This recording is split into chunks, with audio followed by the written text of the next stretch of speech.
we've done in the past. You can simply raise your hand to speak. We've got a lot to cover today. I'm really excited about this. As I mentioned in the class today, you'll see, I think a lot of people were saying, hold on one second.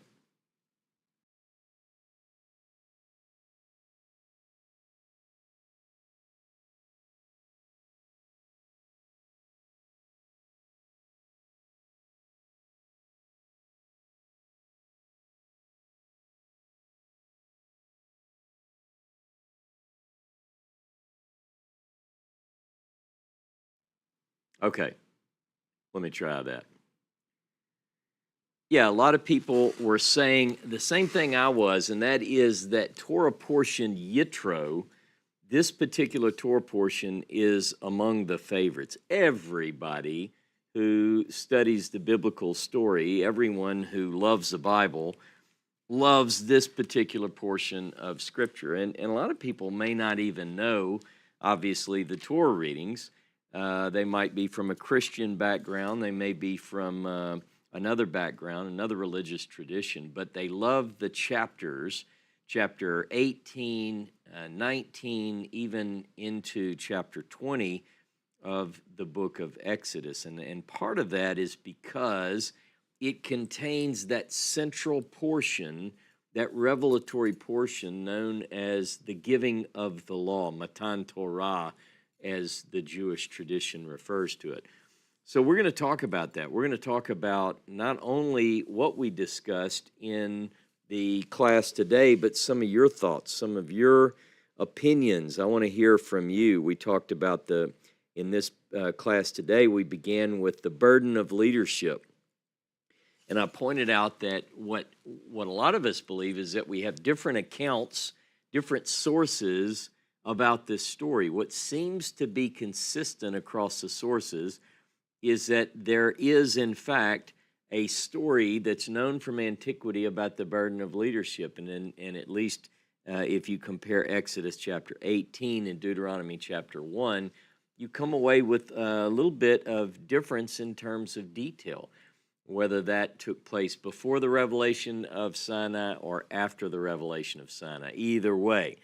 So that's important. But also I got into, and I noticed that there were some comments that maybe challenged some of my views, and that's fine. We want that here. That's what the purpose of this dialogue is for. Differences of opinion, people who want to challenge that, and it's not to get in and argue. I'm not going to argue, but we will have a good discussion on this. So, for instance, I see that we've got in some stories the father-in-law of Moses is known as Ruel, sometimes as Jethro. I propose that sometimes, along with other Hebrew scholars, that he's also referred to as Hobab and Jether. So which one is it? Is this guy, does he happen to be known by four names? Could be. And then we'll talk about some of the geographical points that I brought up. But I really want to hear from some of you. So if you have comments, questions on the content of the class today, please raise your hand, and I will pull you up on stage and we can discuss these things. Okay, I see Sue is ready to jump right in. Hello, Sue. Good morning. Shabbat Shalom. Welcome. Good morning. Thank you very much. First, I just want to tell you, I first found your Pentateuch series, I guess about a year and a half ago, and to this day, it's the best study I've ever heard on the Pentateuch, and I'm so grateful for it. And this one I think is really interesting. I can't wait till you start talking about the Midianites again. That was great. I But yeah. go ahead. No, go ahead. I'm excited too about the Midianites. So go ahead. Yeah, that was a great study. At any rate, on this thing on the burden of leadership, I had never noticed that one was before Sinai and one was after. So thank you for pointing that out. Thanks to you and Dr. Tabor, I'm a lot more comfortable with the oddities in the Old Testament. But I don't have any trouble with reconciling the two stories because it seems to me like Yitro brought the subject up, Moshe went to Hashem and said, "Yeah, is this a good idea?" And Hashem said, "Yeah, go for it." And they did it. That's how it seems to me. But because I don't think Moshe would have done anything like that without consulting with Hashem first. But I did have a question for you. I think I've missed something, and I'm hoping you can set me straight. Okay. Um, ear- Earlier in the portion, uh, y- Moshe goes ahead and he appoints the rulers of the tens and fifties and 100s and so forth. And I've forgotten the word that's used there for them, but it starts with a K. I remember that, but I can't remember the exact word.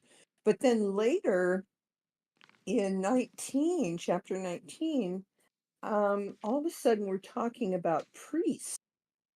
And, first God tells him, you're going to be a kingdom of priests and a holy nation. Right. That's in verse 6. But you get down to 19, verse 22, and Yahweh instructs Moshe, let the priests which come near to Jehovah sanctify themselves. Mm-hmm. And then in verse 24, Aaron's okay to go up on the mountain, but not the priests. Mm-hmm. And so that kind of caught my attention because unless, unless I've messed up my timing, I didn't think the priests had even been assigned at that point. And then I remembered that the word Kohen can mean simply leader, ruler, prince, something like that. And I wondered if perhaps the translations where they've given this word as priest, perhaps they should have put rulers or something like that. Okay, that's a lot to unpack, but let me give it a stab. What I'm what sorry. I'd what I'd like to do is no, I'm happy to unpack it. I mean, this is fun stuff. So one of the things that we see, one of the questions or comments that you made, you do point out that at times we have things that are not in the correct order. So, for instance, we pointed out the example. We pointed out the example in last week's discussion, and I think even in this week I touched on it again. That Exodus chapter 16 brings us forward in time to a period where they're discussing the Sabbath legislation, which has not been given yet. So, for instance, in this particular story, where you draw attention to the fact that early on, the selection of leaders is not necessarily indicated as priest, and then you see here in Exodus 18 that they are called priest. A lot of people have come up with, let me say it this way, and I'm not saying you did this, but a lot of people are looking for an answer that makes the difficulties go away. One thing that James Tabor, I've learned from him, his primary field in the New Testament, as you know, but he's a biblical scholar. He certainly knows both extremely, extremely well and works in both Hebrew Bible and Christian writings. But in New Testament scholarship, for a long time, people have recognized and been okay with, and in Tabor's words, I know he's on, maybe he'll even speak to this, but the idea that we're happy that we have different sources that reveal different viewpoints and so forth. Well, I think that this is the case, and I think a lot of times we conflate things. We try to be an apologist and cover up the discrepancies, the differences, the variations between the sources. So let me make this point as clear as I can for myself and others. In 2 Samuel 8:18, and this goes to your question about priest, Sue. So if you look at 2 Samuel 8:18, and this is a classic example of what we're talking about here. I'm going to get there, and it says, let me begin in verse 15. 2 Samuel 8:15. So David reigned over all Israel, and David administered justice and equity to all his people. Joab, son of Zeruiah, was over the army. Jehoshaphat, son of Ahilud, was recorder. Zadok, son of Ahitub, and Ahimelech, son of Abiathar, were priests. Sariah was secretary. Benaiah, son of Jehoiada, was over the Kerethites and the Pelethites, and David's sons were priests. And David's sons were priests. Now, the answer to that question, theologically, because we have text primarily in the priestly literature, Numbers and a couple of other passages, where we're supposed to know biblically that in order to be a priest, notice there's our Hebrew word Cohen, you have to be a descendant of Aaron. Everybody knows that. See, this is the way we're supposed to think. But we get this passage, and it says that David's sons were priests. Well, in our mind, we immediately say this. We say, well, I'll tell you what it can't mean. It can't mean priest. You say, but Cohen means priest. Yeah, but it can't mean priest because David is from Judah, and in order to be a priest, one has to be a descendant of Levi, particularly a descendant of Aaron and his sons. But here's what we know biblically, and then I'm going to open it back up for questions. What we know biblically is that if you truly study the Levites and the distribution of duties and so forth among the Levites in all of biblical literature, and you look in particularly focus on the sons of Aaron and follow the priesthood all the way through, what you'll find is it's not as easy to sort out. So, for instance, Saul gets in trouble for performing priestly duties in 1 Samuel. Remember this. He takes on responsibilities and duties that he should not if we follow the rule that the priest duties are restricted to the sons of Aaron. Well, then you look at David, and David is dancing with an ephod. He does other priestly duties. How do we explain that? So that's a long way to bring up a couple of other points that go with your question, Sue, and I'm open to maybe take this a little bit further or hear from others in particular. But one of the things that I think is that we find the text trying to put forward what ultimately was the rule. I don't think it was the rule at all times in biblical literature, but once it became a firm, fast rule that the sons of Aaron were the only ones who could officiate as priest, then every word for Cohen couldn't mean priest because we had others who were performing those duties, if that makes sense. Does that make sense, Sue? Yeah, I understand what you're saying, and I agree with that entirely. I see a lot of discrepancy with regard to the Levites, the people horned in on their jobs, apparently without authorization, but certainly with community approval. Yeah. My question was more, it seemed to me that the priests were assigned after Sinai, after the Ten Commandments, whereas they're being referred to Oh, yeah.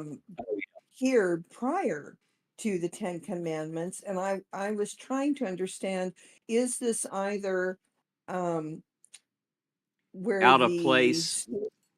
out of place story, or is it a case where the word priest should have been translated as ruler, one or the other? Well, I think you're on to the answer. If as we look at these chapters, particularly in Exodus, leading up to Sinai, we do have some things that are not ordered correctly, and so it's almost as if the writer is telling us some of these events, but they're not ordered in the correct sequence. So that's if I had to decide on one of the above, I would choose that one, Sue, because I think that that's what we're experiencing here. Okay. Where Then is the other one? Let me just make sure. So you've got one in Exodus 18, and what was the other well, that? Exodus 18, I think, is where he was appointing the rulers over the tens and the fifties and 100s. And Yeah, then in 19, he in verse 6, God says, "Yeah, you're going to be a kingdom of yeah, priests." But further on in 22 and verse 22 and 24, it's very specifically not all of the people, it's certain people that are being called priests. yeah. Um, Good stuff, though. I mean, and this is the fun stuff. As you work through these texts and you notice things, particularly where it's an ordering question, I think that those are the kind of things that really cause us to dig deeper, don't you? yeah, definitely. Um, I did have one other question. I'm Okay. sorry, I'm hogging the No, time. that's okay. Um, in Exodus 19, verse 7, it says that Moshe called the elders together and he told them what God had shared with them. And then it says, and it immediately says that the people came to him and listened to what he had to say. And Yeah. then a little bit further down, it says all the people answered together. And so it kind of sounded like to me like Moshe told the elders went out and told the people, and then the people said, "Yeah, yeah, we're going to do it all." But so it sounded like a conflation to me, but I wasn't real sure if I was reading it accurately. Well, I think also if you compare and do this as an exercise for fun, if you take Exodus 19, the passage you just read, and you also look at chapter 24, verses 1 through 7, I would say, actually 1 through 8, you're going to see some of this same interaction. So look at that because, I've taught a class on these four verbs in Deuteronomy: listen, learn, guard, and do, that occur in the same order all the way through Deuteronomy. Exodus chapter 24, verses 3 and verse 7 is an exception. It does not go in the right order, and we see the consequences for that. So, but compare Exodus 24 with that too, Sue, when you look at it. Okay. I was just Hey, surprised. I'd always assumed that Moshe had spoken to all the people at one time, and this time I noticed it said he called the elders, yeah, and it surprised me. Thank you very much, good, and I'll get off good now. point.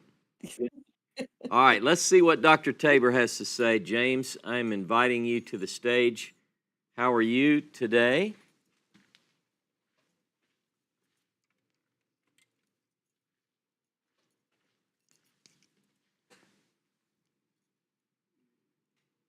James, you'll have to unmute if you haven't already. Yep. There we go. Yeah, I see your mute thing is suppressed until you get released. I got it now. So I was just going to react a bit to what you were saying earlier about New Testament as well as Hebrew Bible. So one of my little phrases, actually, I'll give you two: don't trade one fundamentalism for another. Yep, And second, and I credit that to our old buddy J. David Davis, right. who began to explore things years ago. Some of you know him as part of a B'nai Noach movement.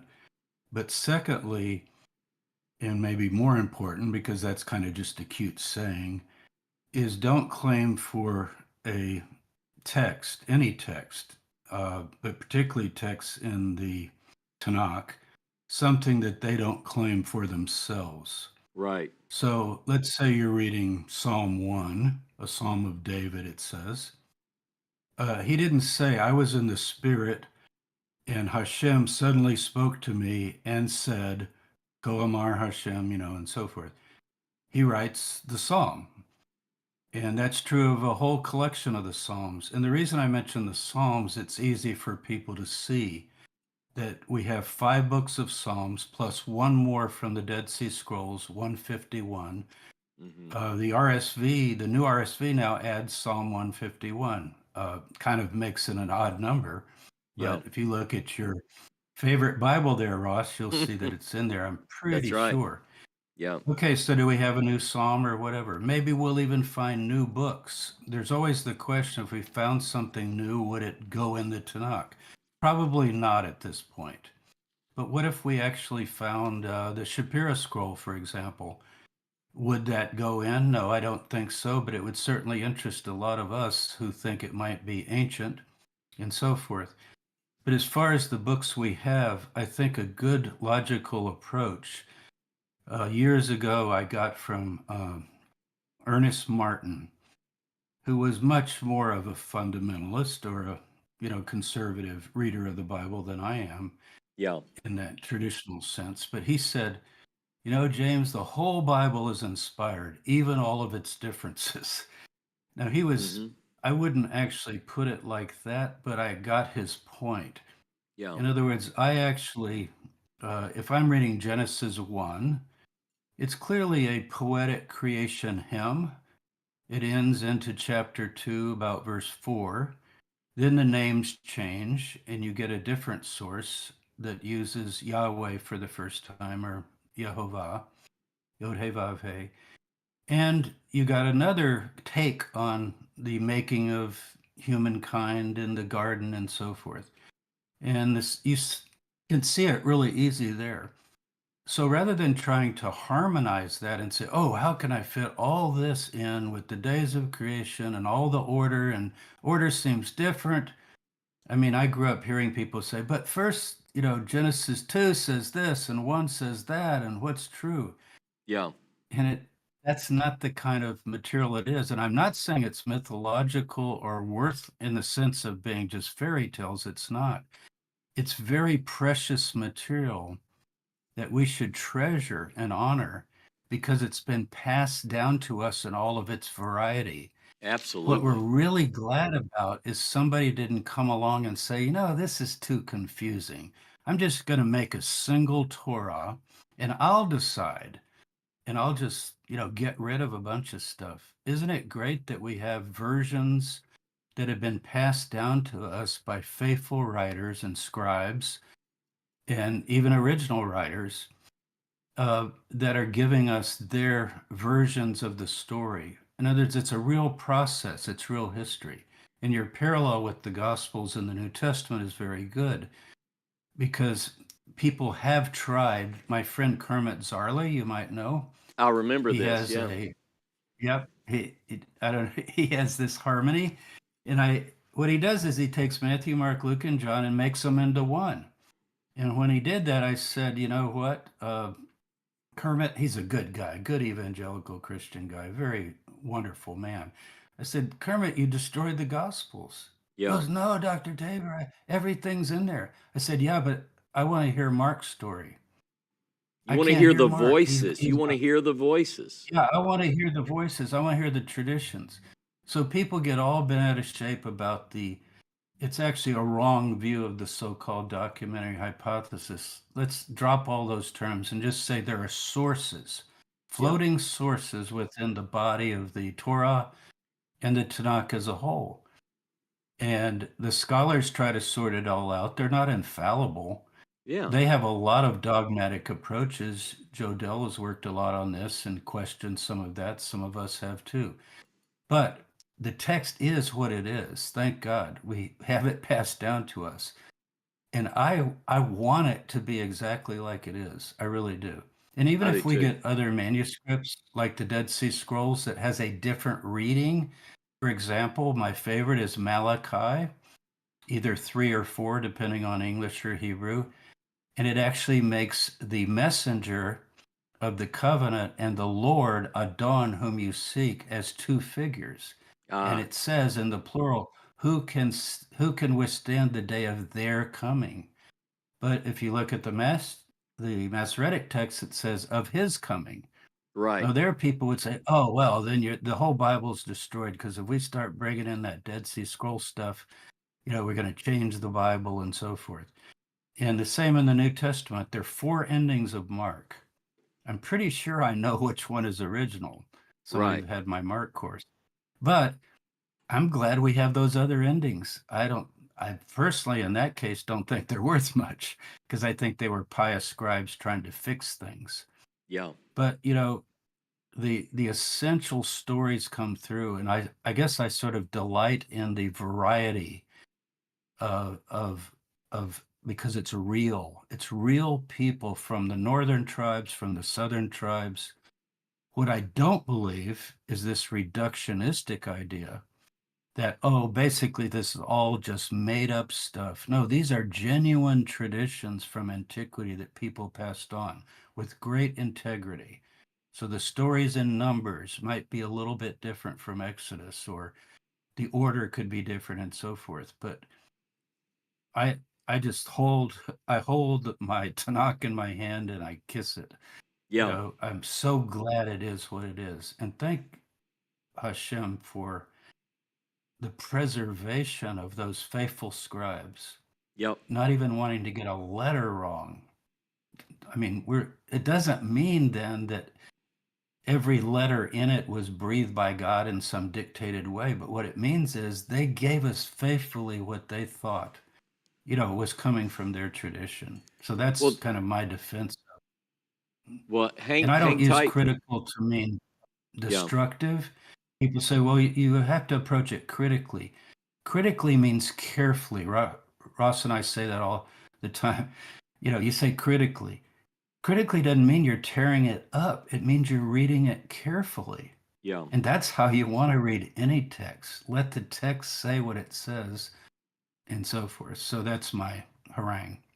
No, I really appreciate it, and don't run off yet. I want you to maybe continue with this or field some of these questions people might have. But really, when you told me that positive view as a critical, careful academic about the Gospels, you remember it was I was troubled when I first began to notice what we would call different sources in the Torah. And you helped me through some of that. But I tell you, I now love this as well. There are clearly different sources in some of this material. And it's helpful for us to point those out and not conflate. I think for me, this is the power in this document. Like you said, you have a scribe from the north. We now believe there's good evidence for this. Scribal schools in the north, scribal schools in the south. When these come together to produce the wonderful book that we've spent our life devoted to, they are far beyond, they would never totally push one view out. These are a collection of these stories, and they're woven together so masterfully that it sometimes is hard to distinguish one hand from the other. I will say that in my work in the Pentateuch, which is my main focus now, I want to consider, but not just wholly accept just because someone else said it. I want to consider these academic views. What is the documentary hypothesis, and what are the variations to those views? So one of the things that I'm doing, I'm working on this commentary series, and Seth and I put out just yesterday. It went live on Amazon. We're doing each book of the Pentateuch as a notebook. So it's got the text we'll talk about later. And then on the left-hand side, on the even page, it's got the text of the Bible. And on the right-hand side, it's got just a blank, lightly lined place for people to take notes as they study the Pentateuch and the Torah readings. The reason I'm bringing that up is because within that text, I incorporated the assessment of most academics on the documentary hypothesis. So if a text is considered priestly, that's indicated in the text. And James, we've worked on some of this together. There are times where we would give it a thumbs up and say that makes sense. As you read it, it sounds like the I was going to priestly. mention that book. Yeah. I just ordered it, but I haven't gotten it yet. it's a I don't know if everybody's seen it. You can see it on Amazon. It's really nice because it's very well done, I think, with those little source markers. I like that. I've got my Bible marked that way, but I haven't finished it all. I've done Genesis, but I like your method, and I hope people will take a look at it. Another book I want to mention is my sister's book, Betty Given, is Absolutely. out yes yesterday, just in time for Shabbat, called Hidden Sparks. So if you go to Amazon, uh, it's under Betty Tabor Given, Hidden Sparks. And by the way, So James, let me just say that both of these are so brand new. I talked to Betty yesterday a little bit. They're so brand new that you might not be able to type in Betty Given and find that link. right, Um, yeah. so I'm going to Dave just post put the that link. link. Yeah. Okay. Yeah, Good. Dave just Good. posted the link. Thanks, Dave. Oh, good. Or you UI Northeast. I think it's Dave. It could be Yeah, Patty that's too. David. That's David. Yeah, so thank you. But anyway, it's fun to read that version you produced. It doesn't really bother your eyes or anything. You just kind of skip over whatever you're going to look. And you also put the white spaces, which nobody's done correctly for a long time. Yeah. So I look forward to having that whole, I don't necessarily, I hope you have an edition later, just an edition of the Torah using the ASV Yeah, I translation, am. like you Yeah. said, Yeah. and have all these features because I like the American Standard. I think it probably is the most accurate of English translations. It's archaic. Yeah. So it bothers some people. But if you grew up with the King James, the ASV is not archaic at all. It's actually improved. Yeah. But it's pretty amazing. And later, if you can include the ASV official notes, they did official notes with the translation. Yeah. That would be great because almost on every page you have 10 or 20 little language notes. I know you're going to do your commentary Oh, later, but yeah. just as a text where Yeah. it says literal reading and then it will say, exactly what it says literally. So Yeah. that would be great to have I'm sure you can figure out the software to do some sort of little Oh, yeah. column or some Well, sort of just so little thing people in the margin. know, and I tried to explain it really well, what I wanted to do was since I'm building the text block anyway, where it's only the white spaces and the white spaces will include also the text block will also include the annual cycle, the triennial. I'm doing that for all 5 books. And I bought, these are from ESV. This is not something I did. This is Crossway. But I wanted something to take notes as I work on my own commentary. And I found these and I bought all 5 Genesis, Exodus, Leviticus, Numbers, and Deuteronomy. Yeah. It's in the So now, ESV. And I great love idea. them. And, they're cheap. They're easy to pack around. But I don't like some things about it. And one of the things is that I'm not, I mean, I like the ESV, it's a good translation, but I wanted the ASV. So anyway, I was going to build this anyway. And so I just used this. I mean, as a guide, I made mine I the can't same believe you did size. it. It's amazing. It suddenly just appeared, and I'm going, oh, wow. Exodus, Exodus and Leviticus will be out this week if I can. So, Oh, my goodness. I yeah, wanted to also say something Jodell put in the chat. If the Bible, let's say that Genesis, or let's just say the Torah, was a singular account with no sources, like the Book of Mormon or something like that, right. we would suspect it as a forgery. Yep. In other words, it didn't really come from the real history of the people working and passing on traditions and really struggling. Remember Jacob struggles with God to try to figure stuff out. And then there's a variety of views expressed about God, about history, about humankind. They're difficult passages, as we know. I'm thankful for every one of them. I really am, Yeah. because I've spent quite a bit of time on, other religious movements, and any of them that have their own Bible, you immediately know it's fake because it's just doesn't seem like it evolved through history. And when I say evolve, I mean developed in what I think is an inspired way. So the development overall is inspired, I Yeah. think, but Yeah, and what that's an we have excellent is point. real. And Mhm. to kind of agree with you with what Jodell said, one of the things that made me excited and gave a hat tip to authenticity on the Moses scroll. We have at least, made there are two manuscript copies. I'm working on this paper for the Brill thing that I'm working on for the Shapiro fragments.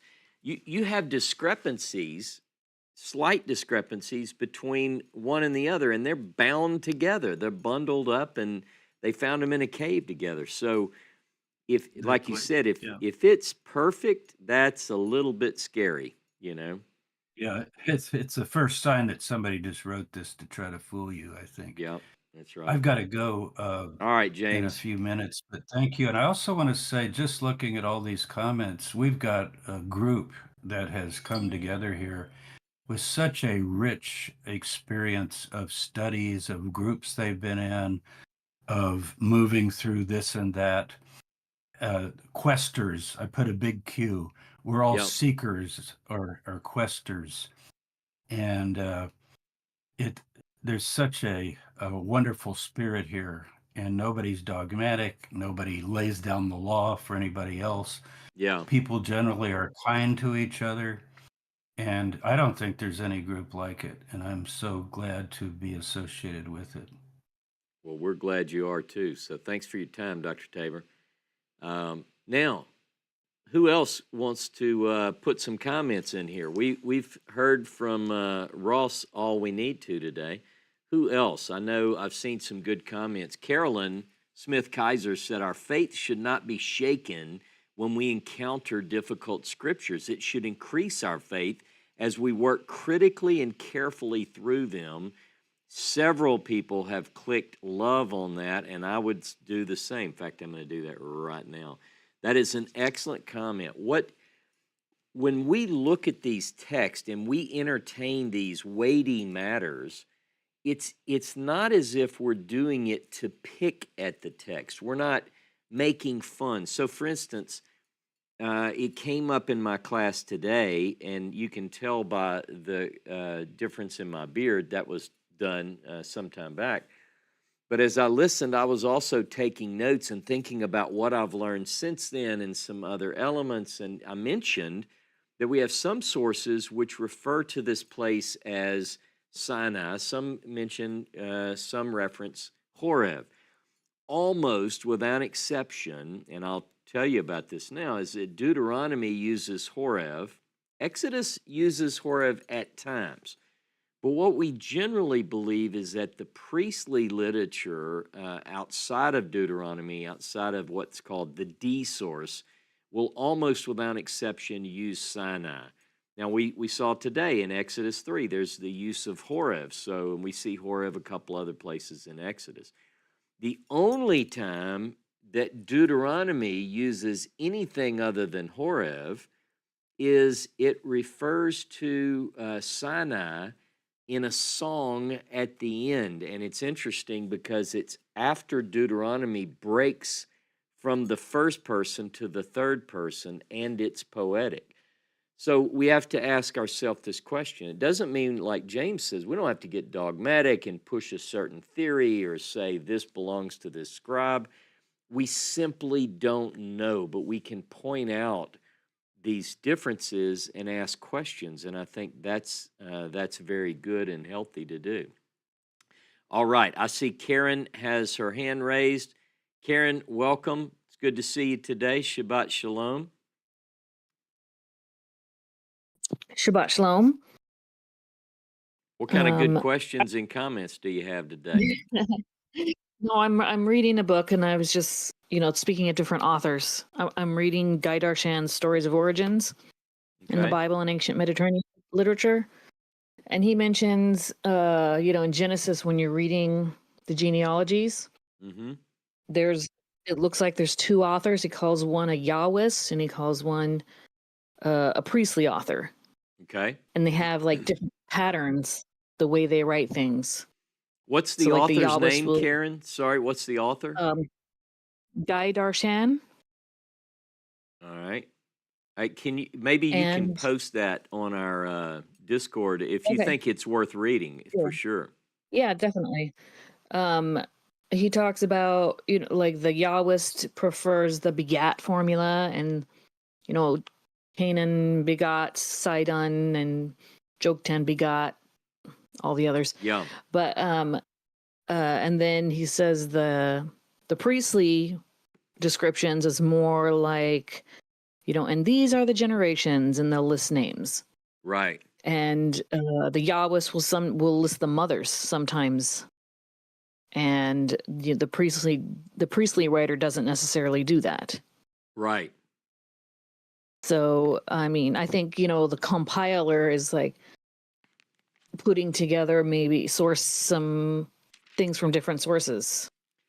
Well, And if you know Hebrew, then you yeah. recognize different voices in there, I guess, is what he's saying. It's interesting. It's interesting the points that you're bringing up. I know that some people think, oh, Ross is into that academic view of the documentary hypothesis. No, I consider what scholars have come up with in my decision making. But before I read anything on the documentary hypothesis and JEPD, as we've come to know it, what I began to notice just from a careful reading is that we get different sources, and that's how this Right. system came up. And so I'm interested.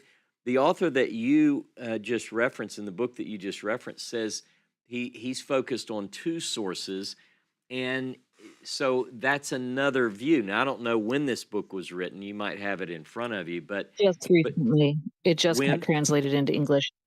What year? Like, it just got published this year. Okay. So it's a brand new book, or was it republished Yeah, from brand new another? book. Okay.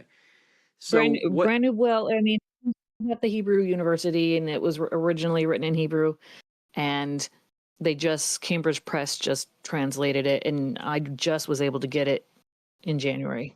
And and so I'm happy that others are studying similarly. Jodelle in her book Yahweh Exists, she gets into some of these different views. I don't want to be pigeonholed into, well, Ross accepts this view. Someone put a comment on the YouTube channel on a comment. Someone was kind of giving me a hard time. They didn't like what I said. They didn't like me. They were kind of being ugly. No, I'm joking. They didn't like what I said for sure. And then Yeah. someone commented on that person. I read this. I was in bed. I didn't want to respond, but the person responding to the person who didn't like me in my comments said, well, you have to understand, he only goes with what the academy says. With the Oh, academy. okay.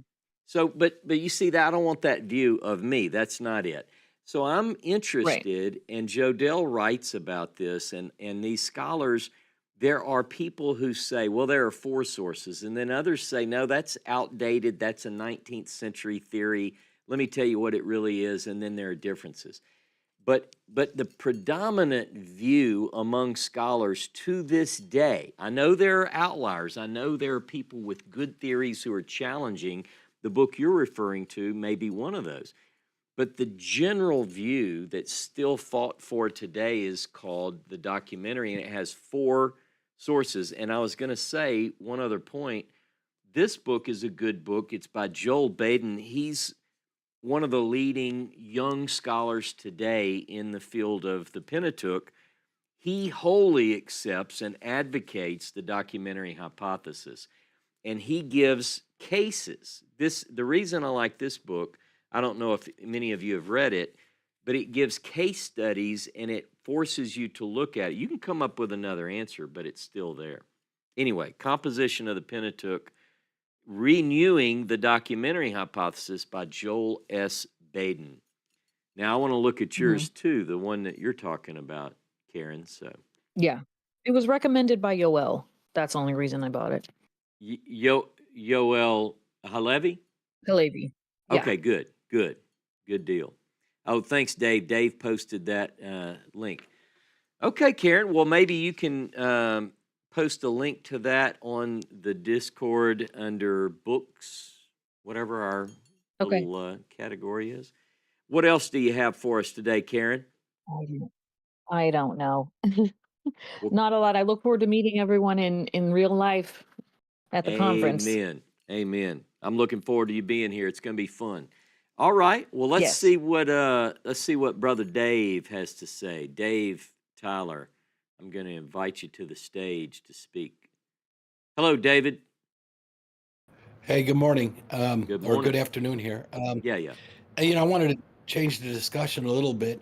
I've kind of got a little write-up that I'm going to put into the chat. The problem with where everything is, or the potential uh, place of Horeb, if you just look at, I studied a lot because I'm doing a modeling and a simulation of how far could they have gone. And right now, when you add the animals and the people that are dying and, maybe have a missing leg and all the children, 8 miles a day, if you walked every day, is the maximum distance they can Yeah. get to. And Jabal Allah's is 420 miles on highways and boats that you would take today. And even if it was a straight line, it would take them more than 50 days to get there. So it's quite simply just not a chance of anyone ever going that far from the biblical narrative. So maybe the biblical narrative is wrong. Okay, that's fine. But I don't believe it is. And Deborah Hearn, I posted her academia works because they are quite impressive. Good. I'm not saying she has the answer, but the issue is that she puts out a lot. And of course, David Roll blasted the Jabal Allahs in a great dialogue he had with the guy who's pushing it now. And I've worked with David Roll since the 90s, and I Yeah. sent him the original book, Jabal Allahs, The Mountain of Moses.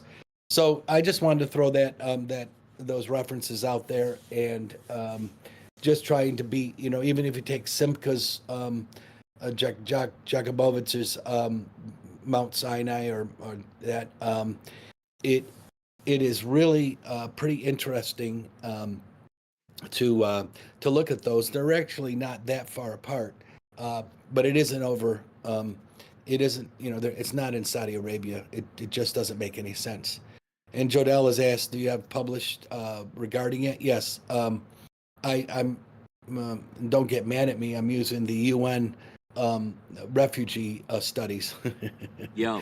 No, that's UN good stuff. isn't my friend. Yeah. So what it is that, if you have no one with you, you can in the wilderness travel somewhere around 15 miles a day. But you add women, children, and people who are older and maybe ill, and then you throw in the cattle. That's what really puts a destruction to it. And having worked on a dairy farm, if you could get a cow to go 8 miles in a day, you're really doing well. Well, So my yeah, point is, yeah, go ahead. I just want to throw that out. I know people are very, there's a lot of these great movies that have been put out and everything. The Ten Commandments is a great movie. I love it, but it's extremely wrong in many of its assumptions. So I, will, and Jodell's asked me to publish some links. I'm going to not publish them here. I'll publish them in the discussion. Yeah, or the dialogue. That's what I want you to do, Dave. You do a good job of that. Jodell is posting some good stuff as well. Look, Seth has done a really good job of working to get the Horeb server in really good shape. If you Yes. will take the time, if everyone will just take the time, look through it, spend a couple of hours or whatever when you're bored or you want to learn something really go check out the dialogue. And you can post these different comments. You can search. Has anyone talked about the Exodus? Do a search. You'll find things that are already posted. So there's some good stuff there. And Dave, you're of the opinion, and I'm of the opinion that Jebel Allah's is not it's not a possibility in terms of could It's it not have been. even Now, close. You should read the Bible first before you start doing that. Well, and I know a secondly, lot of people are just real big advocates. Listen to this comment. This is what someone wrote on my video Uh-oh. last week. And I Okay. like this person. She's listened to other classes, and she agreed with some of what I said. And look, I don't get upset when people don't agree with me, because I would just be upset all the time. I mean, look, a lot of people disagree with me. Here's what this person said. I don't agree with many of your statements in this. Selective choices of info limits knowledge. Okay, so the person feels that I've not done an adequate job of covering different views, and I did try to cover different views. But anyway, so then she writes back, I watched the whole presentation, saw so many points that are not right. Very disappointing. If so many are taken out of context and by selecting preconceived ideas, what about other presentations? Hebrew words have great meanings, and place names use them in many locations. Example, Migdal, towers are everywhere. Very disappointed. So this person is upset, and Yeah. and I can only sense, and this is not, we shouldn't try to assume somebody's position. I mean, I hope she's Yeah. on today, but I assume, even after I said I shouldn't assume, I assume she likes the Jebel Allah's site, and Yeah. because I Yeah. said, it's not, in my view, the right one, it upset this person to the point that now she doubts I've Yeah. ever said anything right. We Yeah. we can discuss these things, but you're bringing up evidence, Dave, that I think is worth it. It must be rebutted. So again, I see books Yeah. that draw an arrow from the Goshen region, the Nile Delta, and they draw it straight, like just a beeline, like the children of Israel just set out on Highway 666 or 777 to go to Saudi Arabia, and I Yes. just it doesn't work. We've been in that desert. We know it doesn't work like that. So No, and anyway, the other thing is, I am working on, so because we do satellite mapping in our business, there's some really powerful tools, and one of them is to show the terrain very, accurately. And you're not going to get these people taking their carts over mountains. It just they couldn't. There were no roads. No one blasted with dynamite to get them through. yeah, And there were established routes.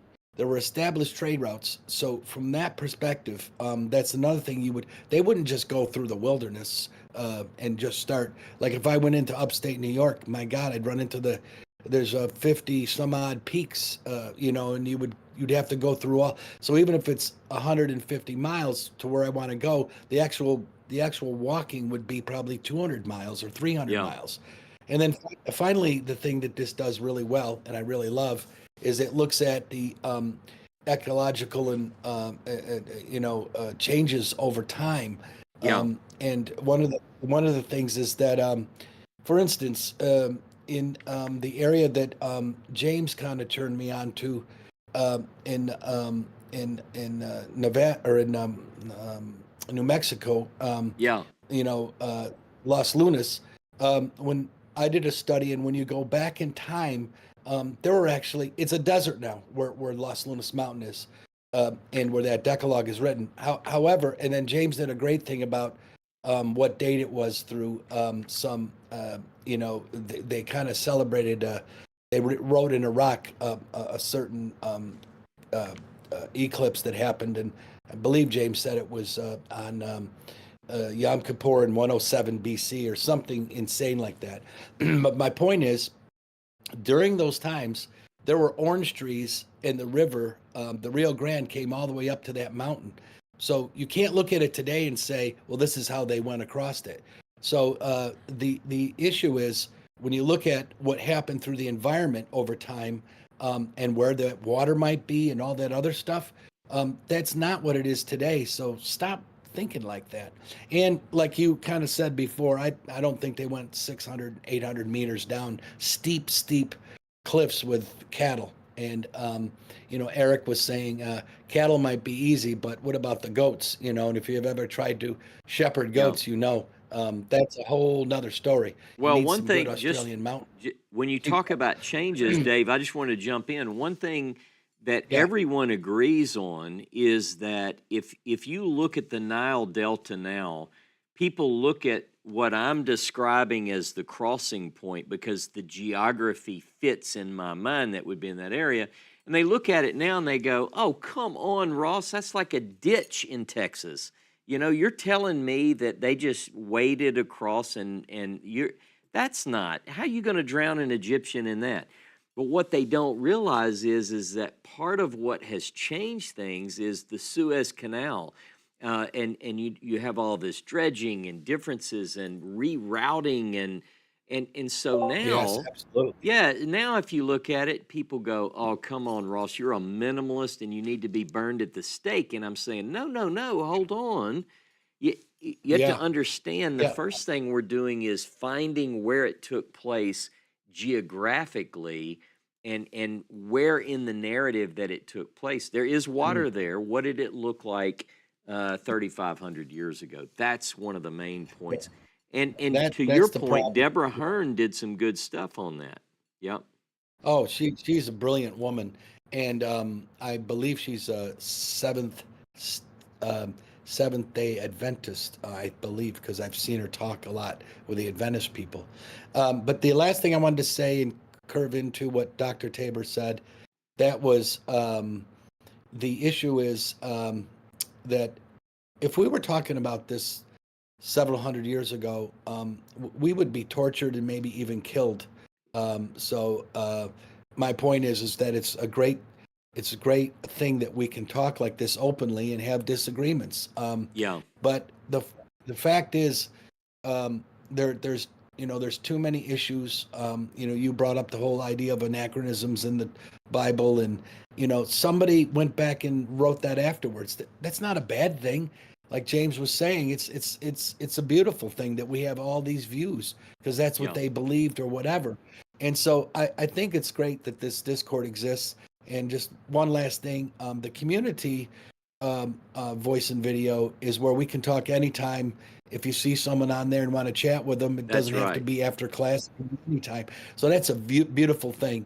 And like I said, what's really good about your lecture today is that it stands up over time. And as you know, a lot of us in this group, I'm sure, have changed our view of what God is and all that over time because we learn and we, Bob Dylan said, if you're not busy learning, you're busy dying. Yeah. And I that's my view. And and one last thing about that is that I remember thinking the ground never moves. And then I was living in Los Angeles and I was staying on a cement floor and they had a 5.7 earthquake and the ground felt like rubber. Cement felt like rubber. And does that change your view? Oof, Yeah. absolutely. So, don't get stuck on these things. We know the Decalogue. Let's follow that.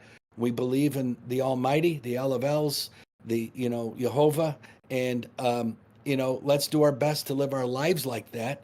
And all this other stuff is just adding to our knowledge. And Look, so that's the thing that I hope I learn until the day I die. and I was going to add, I want people, everyone who's listening to us now, please get this.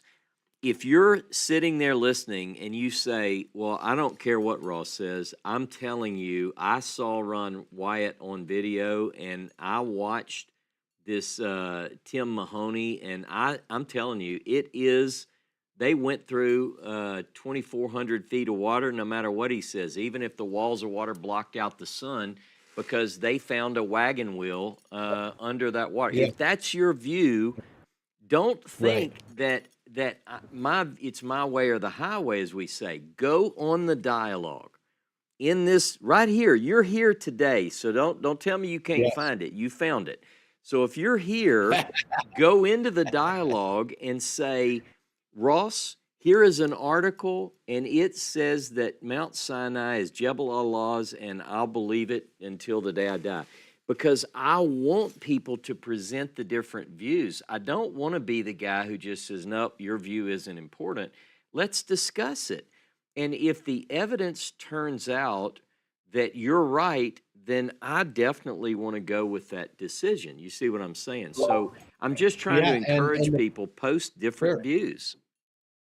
we all have our own minds, and there won't be Ross Nichols on the day of judgment, or Dr. Tabor, or anyone else. It'll be you and the Almighty, and you better be ready to. And I don't mean that everyone has to learn all this stuff like we're learning. It's about how they live their lives, in my opinion. Yeah. But the fact is, you know, I I love the music of I've been given and asked talks, you know, at some very evangelical type churches and stuff, and I don't try to say what the hell you believing in this Jesus like this. I don't say that kind of stuff. Yeah. But the issue is, I go and try to speak the truth, and I don't try to get them so upset that they start wanting to tar and feather me. And I love their music. I mean, they really can Yeah. play some soulful music. Yeah. And so at the end of the day, I've spoken enough, but I am going to cover some of these topics in my talk this April, and I look forward to seeing you all there. And Amen. thank you, and I'm looking Shabbat forward to it too. All right, let me bring John Langberg up to the stage. I saw his hand raised there a moment ago. And John, I'm inviting you up now.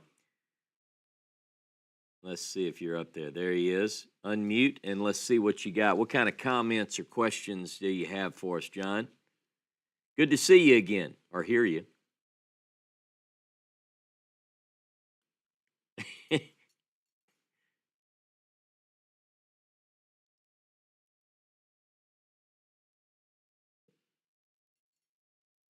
People, when they pick up the Bible and start reading, it's all new, or these are new this is new information.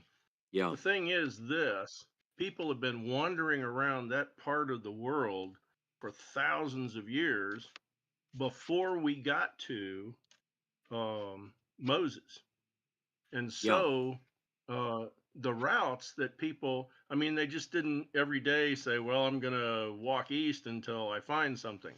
They knew exactly where they were going. The routes were extremely well established. Yeah. And so when, Moses and Aaron are going to meet each other, like as not, they saw each other coming on camels or whatever conveyance they were on, or walking. And so they recognized each other and go, hey, how you doing? Yeah. It's not like people just stumbled into the desert. And most of it, as you pointed out before, a lot of the Bible that we read and study took place in Jordan.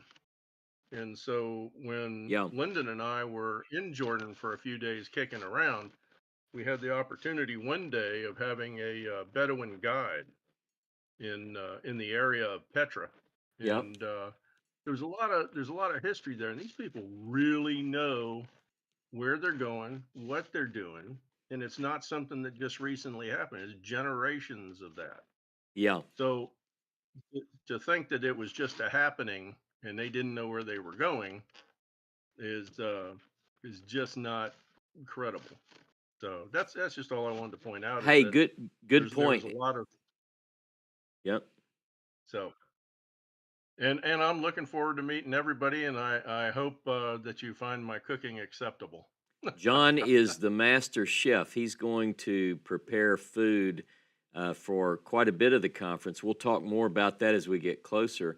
And that way, people, not only are they able to come and not pay a registration fee to come to the conference, but John and Lyndon and others will be providing food during parts of the conference so that you don't have to come out of pocket. We're doing everything we can to bring people in and allow them to make the trip. So, yeah, thanks, John. John, by the way, John keeps us furnished with coffee up here too. I love John. John's a good guy. All right, one other thing, your discussion about, and then I'm going to let Betty up on the stage in a minute, but one thing I was going to say is that I just thought of a dumb joke. It's only people like you who might even think of this as remotely funny.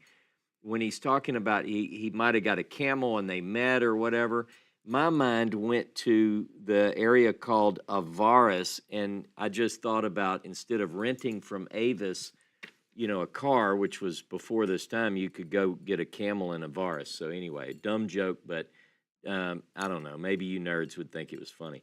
All right, so let's see. Now, ladies and gentlemen, put your hands together and welcome Elisheva, author of Hidden Sparks Beneath the Surface.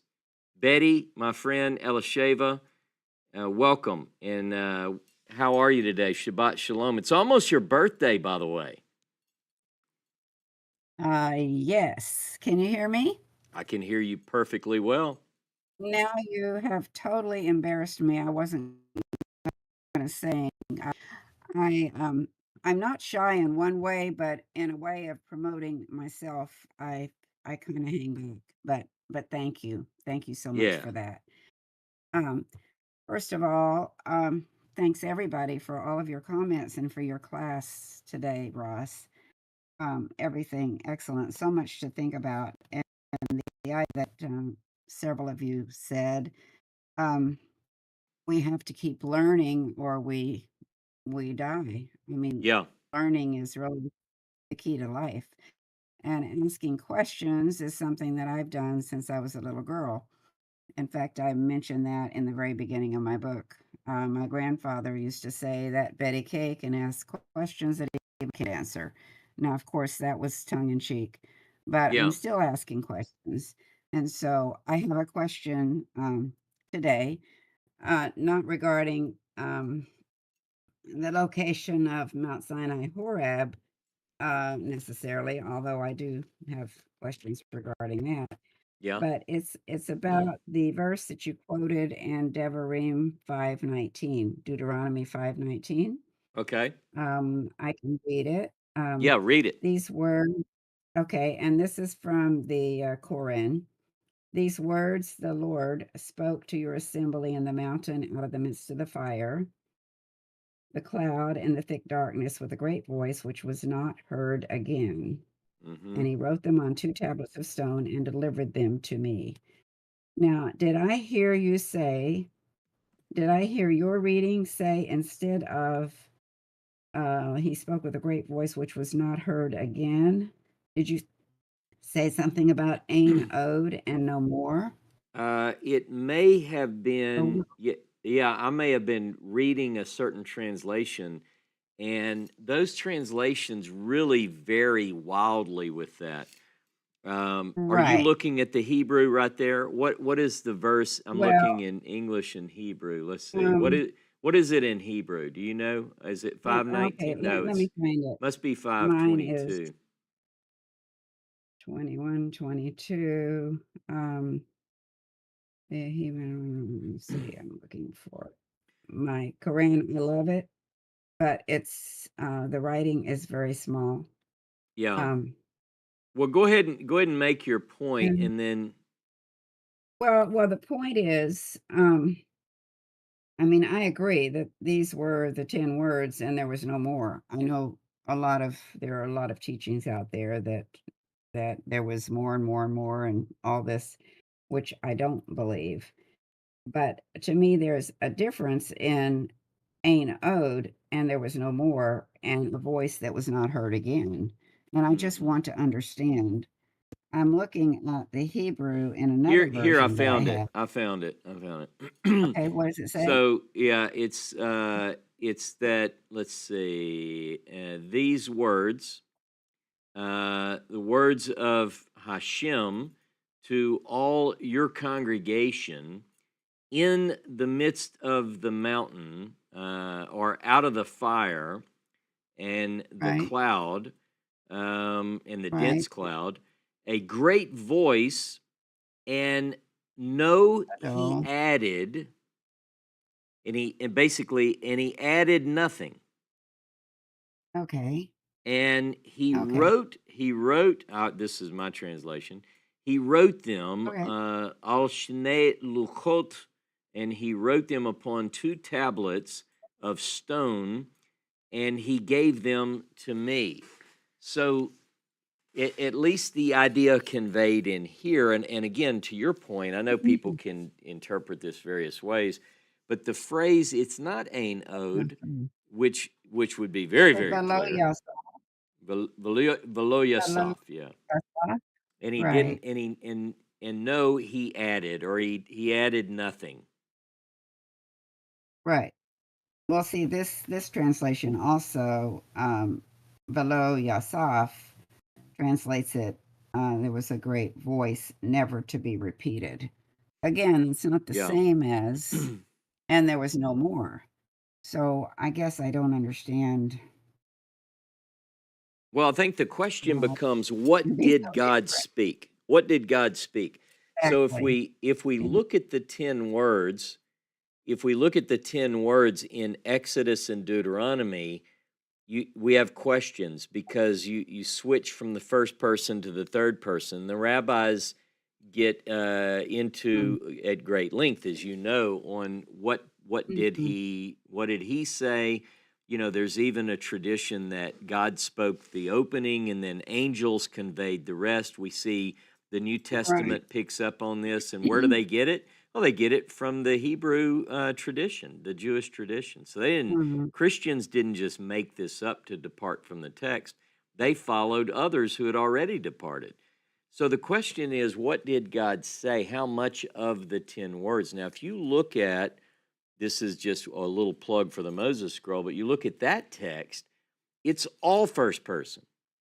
It is the only text from, I say, from antiquity. I've yet in some people's mind to maybe prove that, but no other text consistently conveys the 10 words in the first person. In fact, if you look at Exodus 20 or Deuteronomy, you know, it talks about and I created, or and the Lord created the heavens and the earth, or whatever.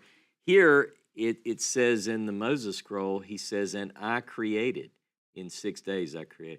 Anyway, it depends, what did he speak, and is that verse, and then I want your comments, is that verse in Deuteronomy 5:19 or 5:22, is it suggesting that God spoke the 10 words and then added nothing more? Or how do you take that? Well, I think in context with the rest of Torah, Hmm. yes. Um, but to me, I mean, I don't know Hebrew well enough to know if lo ya'af means never to be repeated or nothing Oh, more. I yeah, mean, I don't know. But to yeah, me, the most important thing is that these were the words of the force of all forces, the Most High, yeah. and these are the words that we need to live by every day. Um, so I don't know. It's interesting too, by the way. I'll say that it is interesting that Deuteronomy's version contains this phrase. Exodus doesn't, but both Exodus and Deuteronomy in a couple of places. Deuteronomy 5, Deuteronomy 18 is rehearsing and going back and talking about the events of the day on the assembly from the midst of fire. We get in Exodus and Deuteronomy that the people said, look, we're not going to do this anymore. Like, you, Moses, you go. God's going to tell it to you, and then you tell it to us, and we'll live happily ever after, my paraphrase. So the Right. question becomes, you know, when I look at something horizontally, and I do encourage people to get that document I uploaded on my academia page, just because it makes it convenient for you to look at Exodus 20 and Deuteronomy 5 side by side, and and then you have questions that we have to answer when you see that. So Well, again, I think beyond the questions, beyond the question is the essence of the 10 words yeah, and what they mean and what they've meant throughout antiquity. and they've come to us today. And Baruch Hashem for that. Yeah. So to me, that's the key point. Well, And what John just said, right? yeah. So Good comments anyway, though. Good comments. Hey, an early happy birthday. Your birthday, I'm not looking at oh, the thank calendar. you. You said it's Tuesday or Wednesday? It's Tuesday, Mm, and I will be 81. okay. And many of you know I've spoken with a couple of friends that as far as my book, my goal was to finish it before my 80th birthday. There you You go. know, at 80, lots of there were that's when Moshe was called. And not that I'm comparing myself to Moshe. I just think there's this thing about fourscore. Yeah. And this is dedicated to my husband Roger, Yep. of blessed memory. And I think he would be smiling right now. Oh, So absolutely. Well, look, anyway, everybody, make sure you get that book, and then maybe I think what we're going to do is Betty is going to talk about the themes of her book at the conference, and so we'll have those books here as well. So for people who want, I don't know who that would be, but let's say someone new doesn't already have a copy, so we'll have some there. So, Betty, thank you. congratulations, an early happy birthday, a Shabbat Shalom, and I look forward to getting your copy. My copy, I think I was the first to order it. I think I beat Yeah. everybody. I think Dave Tyler was number 2, and then we beat your brother out. I think he was number 3 because when I noticed it came out, he was busy on a call, I think, so we beat him. Otherwise, he Mm. got a copy of my book before I got a copy of it. That's his thing. So I really tried very Uh, hard to beat him, so I'm happy I did. All right. well, thank you. Thank you for that. And I am really looking forward to the conference and meeting everyone. It's going to be very, very good and can hardly wait. It's not long. Outstanding. All right. Good deal. Okay. Thank you. Well, Thanks for you're welcome. Anyone else have any questions or comments? Again, one thing I really want to encourage you all to do, everyone whose beautiful face I'm looking at now, some of you have little logos. You hadn't put your face on there yet, but I know you're beautiful either way. You're here. You're in the Discord. And I know some are on YouTube as well. We have other ways to reach you, and you know that. We love you too.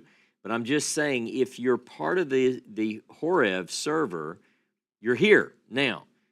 Don't leave. You can leave this little stage area, but when you leave it, I want you to take just a minute because you're here. You'll see on the left, it should say General, and under General, you'll see Dialogue. You just click that dialogue, and what's going to pop up before you are different articles and posts. And listen, if you're at all familiar with the modern world in which we live, some of you are more so than others, you know how to post on Facebook or Twitter. You simply go in and you create a post. You give it a title. You can post a link. You know, you can say, this is a book that I read, and there's a little, you have to tag it. So you just find the tag that's appropriate. And if you're going to post a book that you read that proves that, for instance, that Mount Sinai is in Saudi Arabia and Dave Tyler is wrong, then you simply go in, give it a title. You don't have to say Dave is wrong in the title. You can put that in the comment, but just add your link, select Exodus or something of that nature, and post it up. All right, look, I see Jodell. Jodell, welcome, Jodell. I think, okay, I just invited you to the stage.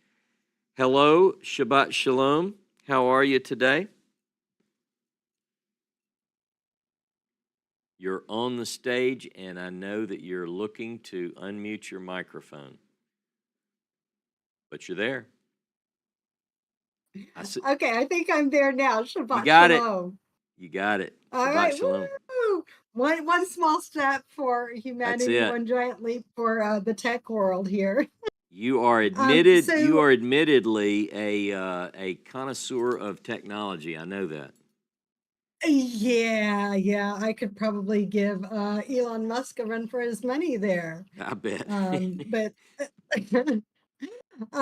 so just one perspective, I want to go back to Hobab here real quick. And I'm going to try to see if I can do a short synthesis here real quick. So according to Genesis, Midian was the son of Abraham through Keturah.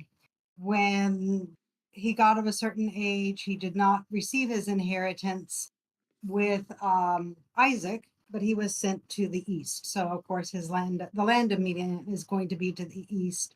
The descendants of Midian are going to be to the east. We see kind of the same thing with Seir, where Esau does not have an inheritance with Isaac either, but rather his inheritance, his portion falls within the land of Seir.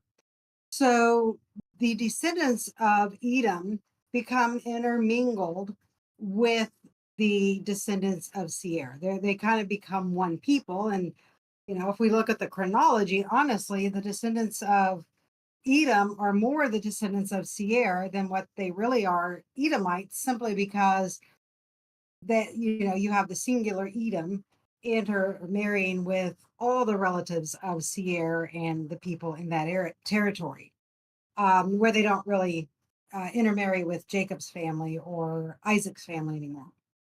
I kind of see the same thing with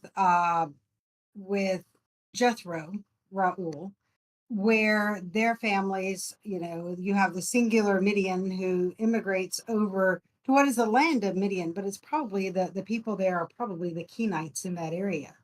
So even though I see they can be both Kenites as well as they can be Midianites at the same time, just because of the families intermarrying amongst each other. But as far as Hobab, we have several places. There's a couple verses here.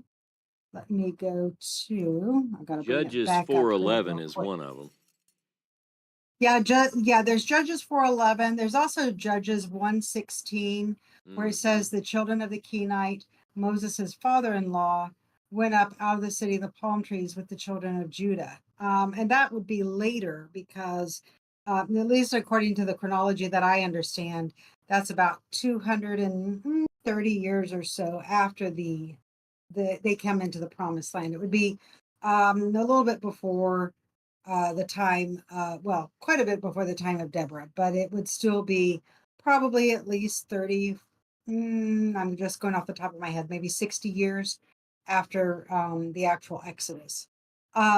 Also, you have, as we mentioned earlier, the numbers 24-21, where the Kenites are also mentioned.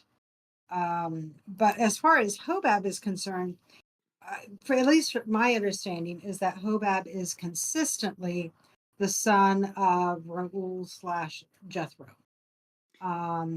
And even though they're listed as Kenites, I think they can be both Kenites and Midianites just because of the territory where they live. Like, when Israel goes to Egypt, for a period of time, they're both Egyptians and Israelite just because they're living in the land of Egypt until they distinguish themselves. So that's just one idea on the treatment of Hobab. Yeah, just so people know, and this is why it is debated. It's one of the questions that biblical scholarship brings. So you could say, well, even if Jethro, Ruel, Jether, Hobab, even if all those names were attributed to the father-in-law of Moses, which I advocate that it does, that doesn't disprove the historicity, the biblical authenticity of this person, none of that.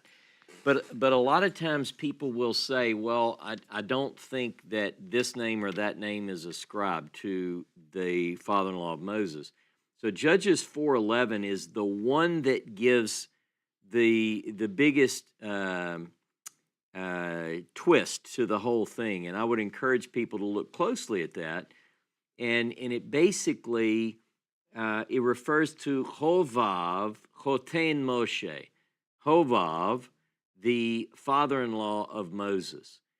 And so what the argument has to be to say that that's someone else, and I know Joe Dell's worked through this, is to suggest that what we have here is either a slip of the pen or it's a confusion in the sources. But there are other texts which seem to present Hobab as someone else. We get this. We see this in names and places in the biblical text, and traditionalists particularly try to make sense of it all. I try to make sense of it all. I'm not saying I'm successful all the time. But look, if you want to do one thing. Yep. Oh, I was just going to say one thing that I find, and again, I this will be years down the road, but I will eventually tackle this study, is if this particular history, the scribe is gathering their sources, they're putting it together. But if it's contemporary with the story of Jael, and I would date this source to the time of Deborah and the scribes, if they are updating the record and bringing everything current, and there's a Hobab who is a husband of Jael at the time, and they're doing all their primary sources and bringing them into one document, it makes a lot of sense to me that you would have that slip where instead of referring primarily to Jethro, who was an ancient ancestor, Hobab would be contemporary. And so you would refer to him as because everybody would know the story. It would have been of great fame that, the destruction of Hatzor. So all of that history would be very, very fresh in Israel's mind and something that the populace could very, very much relate to. And so in my theory, and again, I will eventually flesh this out, but that is why I think that you see some of that in this text. Yeah, no, and it's certainly, I mean, some people would be rolling their eyes listening to both of us discuss Hobab. Who cares, some people would say. Inquiring minds really do want to know. One of the things just to say while we have you all here about the project that I'm working on with the Pentateuch, I ultimately intend to publish a book at a time, a commentary. What I just published, what we just posted, is not the commentary. It is the layout of the text according to the ancient method. You can read all about it. I won't go into the details there. But it has all of the ASV text laid out in ancient scroll-like manner, only broken by white spaces. The annual, the triennial cycle readings are listed in there. But what it does, and the reason I'm happy, if no one else wants one of these, I wanted one, because I'm working through, as I work through Genesis, I'm making all of my notes in my Genesis notebook. When I post Exodus, same thing. Because what I'll ultimately do is produce this commentary, God willing, and include some of these details, who is the father-in-law of Moses? And then there'll be a section in there, and it'll have all of this stuff worked out. It's a big project, but I am well into the Genesis project in terms of the commentary. So fun stuff. I hope that, what we're doing here helps me as well, because there are differences, different views, and you jot these down and you investigate them. So I'm looking forward to the conference. Joe Dell, did you have anything else? Thank you for your comments. They're always appreciated. I didn't mean to cut you off if I did. No, that was it. I just wanted to put that in there. I think when there is how can I say, a balance between, this is what it absolutely says, but then seeing the world in which, partly the world in which that's the way things happen back then that can be different, the anachronisms than today. But also, I think there's a lot of logically, this is what it happens. Like, again, you can be an Israelite and be in Egypt and be an Egyptian at the same time. Yeah. One doesn't negate the other. So I think those are all things where again, I think we tend to get on a very linear pathway where we only want to consider this particular line without considering the fact that, well, there can be a couple branches and they're both correct at the same time. One, they're not mutually exclusive. Yeah, no, I agree. And that's what I tend to draw out is try to bring up the different views. And what people tend to do, the contrary to that or the opposite of that view is to say, no, they all read the same. And for instance, like if you put Exodus 20 and Deuteronomy 5 side by side, you say these are the 10 words and they don't read the same. The apologist in me wants to say, they're close enough, But what I want to do is look at differences and say, why are they different? Both claim to be the very words spoken by God on the day of assembly from the midst of the fire. Why are they different? Why is it that these sources reveal different names? I want to know. Why is it that in 3 places in the Pentateuch it says that Aaron was buried on Mount Hor? And then in Deuteronomy chapter 10, it says that he was buried at Moserah. Now, the quick response to that is people say, well, Moserah is Mount Hor. Well, it doesn't work. It doesn't fit based on other things. But why the differences?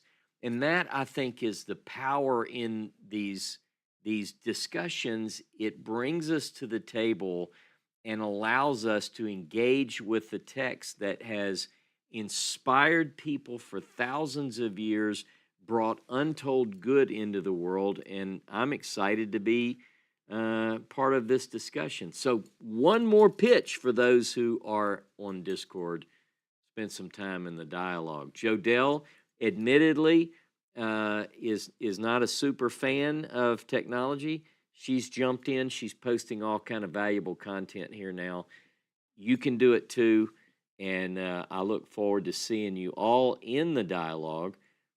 If you don't have, let's see, our next go, what is today? Saturday. We'll see you Wednesday night if you're part of the Yakad. Jono and I are in the midst of a discussion on all things Shapira. So we just finished. In fact, I think last I looked, that was the most popular video we've done, and it was on the Moabitica. So we are next week we're getting into this coming Wednesday on right here in Discord. We're getting into a discussion on what was it that caused Shapira to think beyond anything. He'd been chided by the German scholars saying it was a fake, but something he read in a 19th century work made him believe that he might have the oldest copy of the Torah of Moses, hence the name, the Moses Scroll. What made him bring that document out? We're getting into it Wednesday. You don't want to miss that. If you're not part of the Discord, you're not part of the Yakad, you can see it Thursday night on the YouTube channel. And if nothing else, I will see you again Saturday. You got some books to get if you're a book person. Don't miss Betty's book, Hidden Sparks Beneath the Surface. And you can get that for her birthday and help her out. And then the other thing is, if you want the copy of Genesis that we posted, it's the Genesis Torah tablet. I hope by tomorrow night to have Exodus done, Leviticus right thereafter.